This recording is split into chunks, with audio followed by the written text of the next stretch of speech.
Sierra on another Monday with you guys, and we're gonna do things how we normally do. So I'm gonna give you guys time to join, make sure the comments are working, I can see them, you can hear me, see me. So we're gonna do that first. If you don't know who I am, my name is Sierra, and I'm a nutritionist and health coach with 310 Nutrition. And each Monday we do a little segment, and we just talk about certain things. And recently I've been making a shake. I got a blender from last time. But today we're going to just be talking about how to make a shake, because the first thing we got to do before making it is we got to know how to make one, right? Hi, Jeannie and Gina. Thank you guys for joining. Happy Monday. Yes, I hope everyone had a fantastic Thanksgiving. It feels like ages ago, but it really wasn't. I worked all through Thanksgiving, the day before, the day of. So it really just kind of felt like it went by like that. But I hope everyone had a fantastic time. I'm glad you guys are showing up today. Thank you always for taking time out of your schedule to join. If there are any questions, feel free to ask them. I will try to open it up at the end for like a few questions, depending on how many people we have. But if you have a question in the meantime, I will try to answer it. If I don't, I'm not ignoring you, I promise. I just probably can't, didn't remember to answer it or something. Hi, Letitia. Good to see you.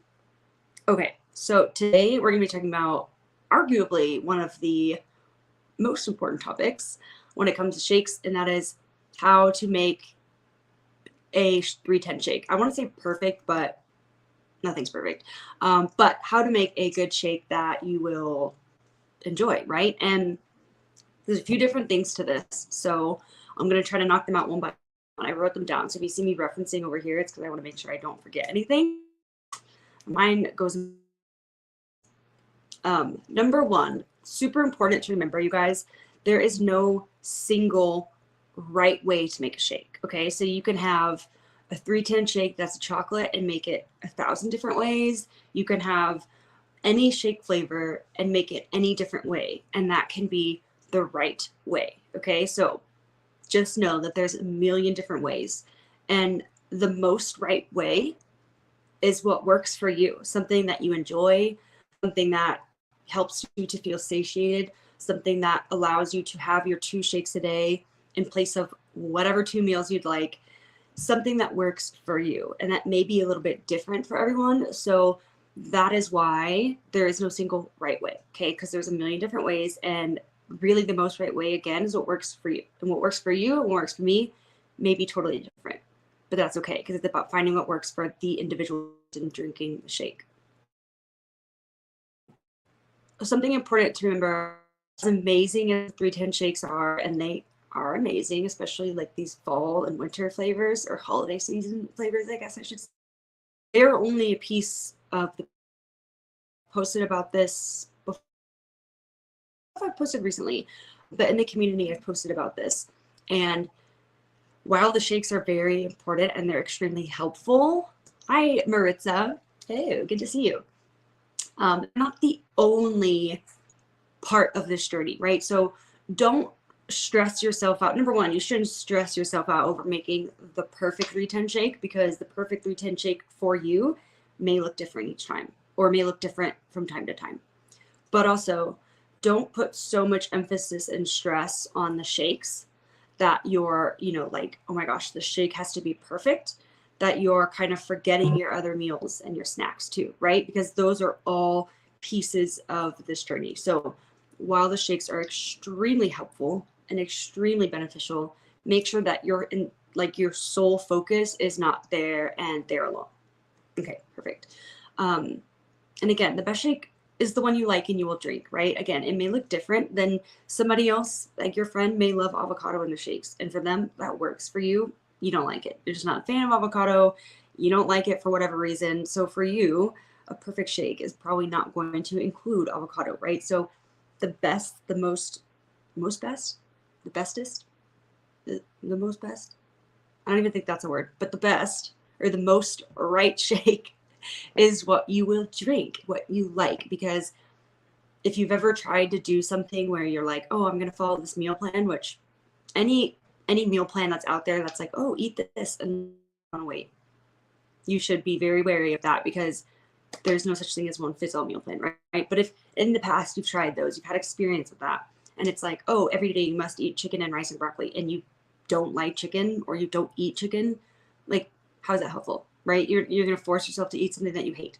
So make sure that the shake is one that you like, because if you like it, you're going to want to keep drinking it. And by keep drinking it, you're going to be consistent with that action. And then that consistency is going to bring about results over time, right? When we talk about making shakes, ideally, we want our shakes, like a meal, to be balanced, right?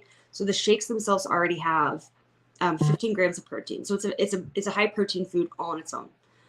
There's some fat, there's no sugar, there's 5 grams of fiber. So the shakes have a lot of fat and fiber already. So if we're thinking about how to balance out a meal, aka this shake, we can add a protein, or we can add a fat and or a carbohydrate, right? Because fats, protein, and carbs are our 3 main macronutrients. Those are kind of what help to keep us balanced throughout the day, right? So if you're opting to enjoy the shake with add-ins, because you don't have to, remember, you can have the shake with just a liquid. But if you're adding additions, adding add-ins, I guess, including add-ins, you can make the shake more balanced by focusing on fat and carbs, because the protein in the shake is already a really, really good source of protein. So if you're looking to balance out your shake and you're like, I just want this to be a little bit more like balanced, or I want to add a little bit more because I'm noticing that like my shakes really aren't satiating that much.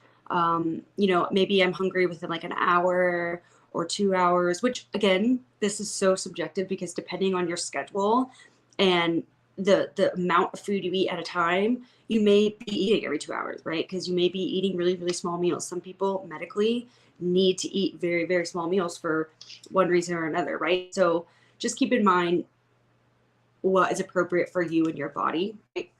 But if you're finding the shakes aren't that satiating, adding a fat like your 310 MCT or your avocado or nuts and seeds can be a really, really good way to kind of add some fat. And we know that fats contain more calories per gram, so they're going to give us energy and they take longer to break down. So it kind of gives us that longer lasting energy. Your carbs also can include more fiber, right? Fruits and vegetables could be a very common addition of because we like to add fruits and veggies because it tastes with crunchy skin. So like your apples, like they're evading me right now. The skin, the more fiber is going to be in that. So including the skin, you'll get a lot of that fiber. Protein. If you want to add more protein, which you can do that. You can add things like cottage cheese. I know that sounds a little crazy probably to some of you, but I promise it doesn't taste as weird as you think it might. Greek yogurt, which could also be a good source of fat as well. You can add those additional proteins. Oats, rolled oats. I know we commonly think of oats as like, oh, that's a carb, that's a fiber. Yes and yes. It is also true that it is an excellent source of and the fiber in oats is also very, very good for your heart health because it can help to like reduce cholesterol levels. So oats, you can add those right to your shake. But again, the protein is already included. So if you're looking to like for more satiety and to have your shakes just be a little bit more like built up, I guess, and balanced, I would focus on the fat and then that carb first. Okay. So, and the carbs gives you a lot of freedom to like use your fruits and vegetables as you see fit. And I am exactly what Jeannie here. Don't put too much on yourself to get it right from the start.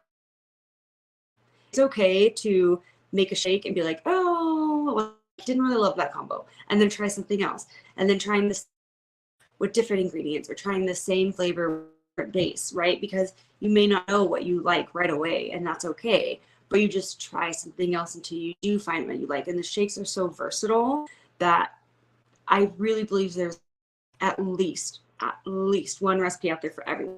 And that's like generous when I say at least, because there's very many more.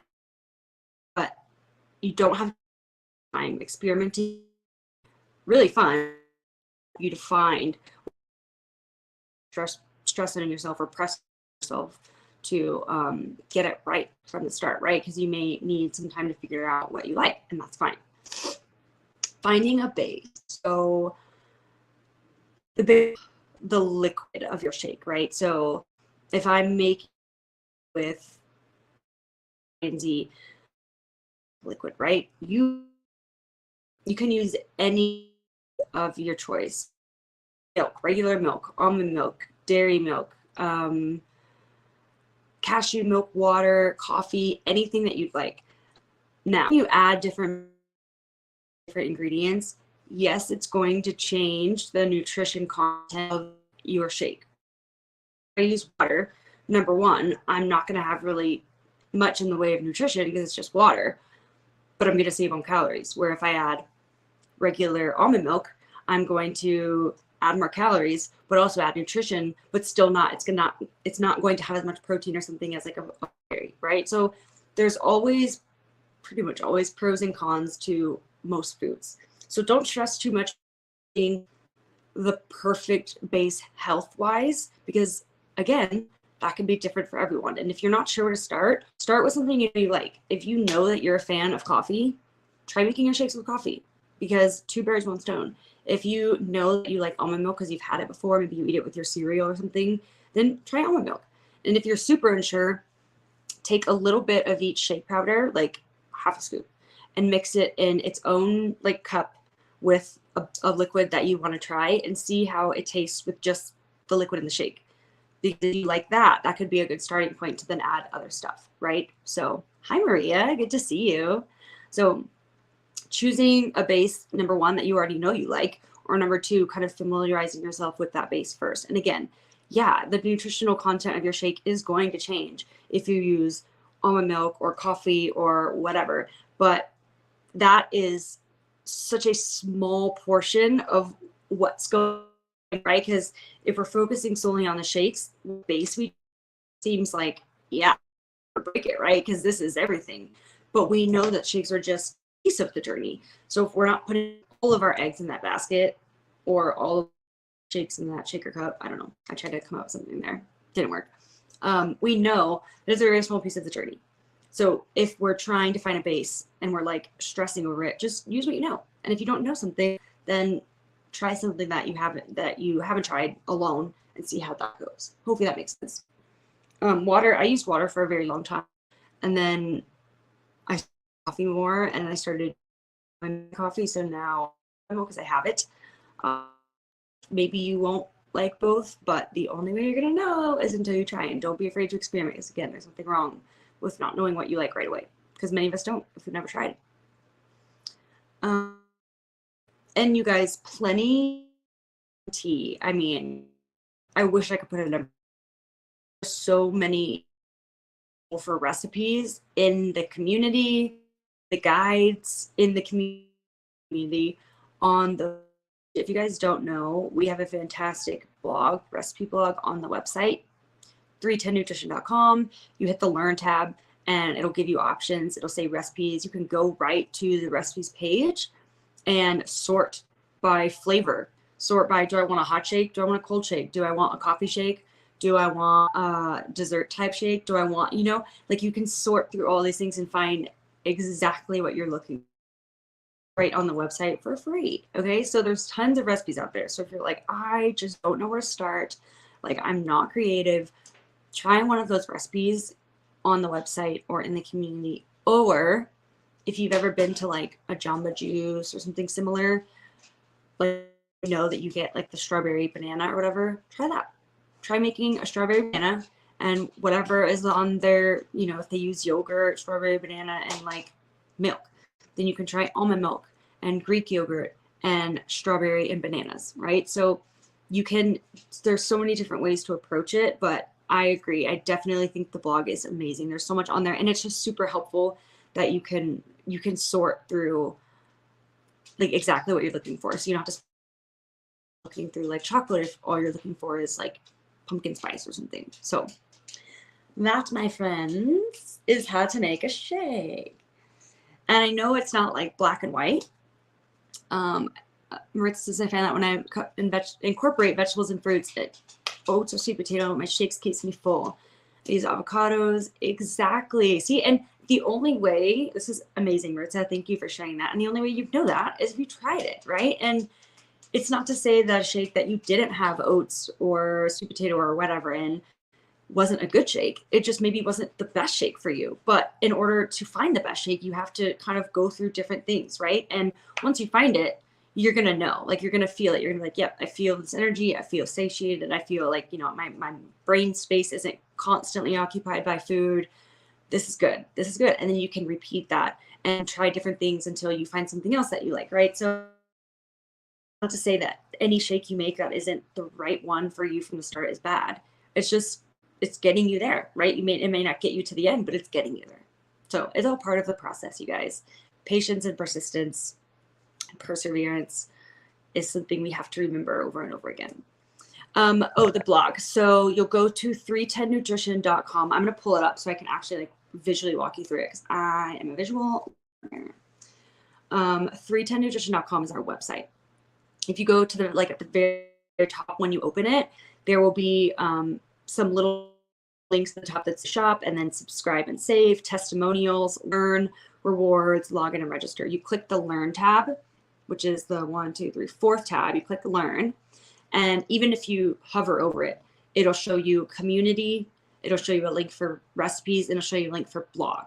And then you'll click the recipes link, and then it brings you to even more recipes. It's shake recipes, lemonades, teas, hydrates, desserts and baked recipes. And if you're looking for shakes, you just click the shakes, and then at the top, right at the top, there's a like shake flavor, and then shake type filter, and you select what you're looking for, and then it'll show only that page. So it's super, super helpful. It's really easy to get to. Once you do it once, you'll know how to do it, but it's learn, recipes, shake recipes, and then use the filter to put in whatever you want. You can select, 2 different types of shakes that are flavors. It's up to you. It's for you to filter through and find exactly what you're looking for. So if you haven't checked it out, definitely check it out. Even if you're like a shake pro, I'm glad you'll check it out. Because even if you are like a shake pro and you're like, I'm pretty sure I know what works for me, you may just find something like delicious that you want to try. And with the holidays coming up, like the first one I see is a spiced gingerbread hot chocolate. Come on, who doesn't want to try that, right? Hi Maria, better late than never. We were just discussing how to make a shake. So I hope Gia says no. I have had questions like, well, how many calories should my shake be? And number one, there's no way that I can determine that. Every body needs a different amount of calories, right? A larger body needs more fuel because there's more mass. Body needs less because there's less mass. An active body needs more fuel because they're actively burning more calories, right? So there's so many different things a person needs per day. But you are like calorie thing because you don't have to count calories, right? You don't have. What I recommend is, say your calorie intake is 2,000. I'm going to use that because it's an easy number, and even then I'll probably still get it wrong. But if I'm having 3 meals a day, let's say between my shakes and my meal, because shakes are basically a meal, like meal and or shake 500 calories. 500 more calories for the day. And that in between 2 snacks, then I have 3 500 calorie meals and 2 250 calorie snacks. That's not the only way to do it. That is just a very, very quick, oversimplified, easy way to give you like advice. But again, keep in mind too, like our hunger will fluctuate. Some days we're just going to be hungrier than others, and some days we're going to be less hungry. And it may not be us, but our brain knows what very connected to our gut, to our body, and we may not be aware. Like if you're feeling hungry one day, it may be because your body's fighting off a sickness, and maybe it does such a good job that it needs that extra energy to help your immune system do its thing, right? So we may not always like, but if we can be in and trust it, then we'll start to kind of be able to like intuitively eat. But that is a very, very quick way to kind of like distribute, like determine how not, because again, it's gonna be different for everyone, right? Because not everyone's gonna need 2,000 calories a day, but you can kind of like divide it by your 3 main meals, and then whatever's left over distribute for your snacks. Hopefully that makes sense. I don't want anyone to be confused by that. That's just like a quick mental math. Could be helpful. So, but that's really all I had today, you guys. I didn't really have much more for those like basics, because even though they're basic, they're important, and sometimes it's easy to forget those things. So I'm gonna let you guys go. I hope again everyone had a fantastic Thanksgiving. I know I'm looking forward to Christmas. My Christmas trees. So I'll be checking in throughout. Actually do next time. Bye.